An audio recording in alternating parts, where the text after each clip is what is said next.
Why do we need health insurance reform?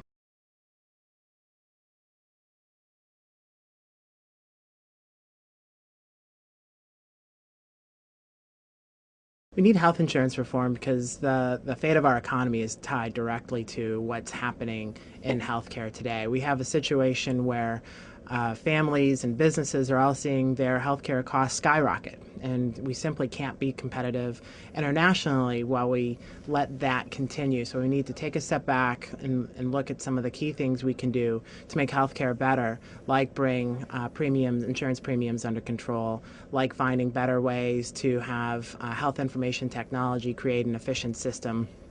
We also need to look at how to help the uninsured. One of the main cost drivers in the system is that we have so many uninsured people who only get care when they absolutely need it, and then they seek care in the emergency room where it's the most expensive. So we have to find a way to bring that population in and give them insurance as well.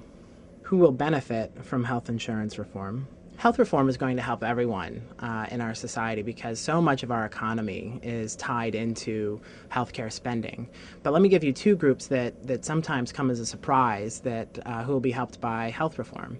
The first is those with insurance. There's somehow this perception that health reform is only about helping the uninsured, which is something we absolutely have to do.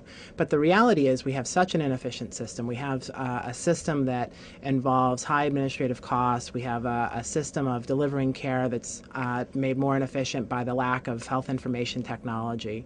That the group of folks, one of the groups of folks who will really truly be helped by health reform are those who already have insurance today. Because by creating a more efficient system, we can contain costs, we can even bring costs down, and we can make it more affordable for all those working families and all those businesses who are struggling to pay their premiums right now. The second group who health reform is really going to help is small business.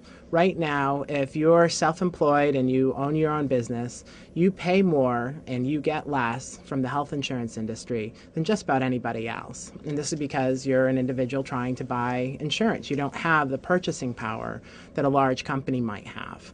And so by moving forward on health reform, we're able to help small business owners and their employees to access the affordable insurance they need and should have, just like everyone else, so that they can continue to grow and be part of our economy. What is at stake if Congress is unable to pass health insurance reform? The state of our economy is really the main concern. There's, in health reform, something that Center for American Progress has talked a lot about, and it's the cost of doing nothing. The cost of staying on the path that we're on today is so high, we just have to find alternatives. We have a situation where over the past 5 years, health insurance premiums for many people have doubled. We have a situation where if we stay on the same path, more and more of our GNP is going to be going towards health insurance payments and health care, as opposed to being able to grow our economy, as opposed to being able to spend more money on education. If we stay on the path that we're on, we're going to be less and less competitive internationally because our businesses are burdened by these healthcare costs in a way that other businesses around the world simply aren't.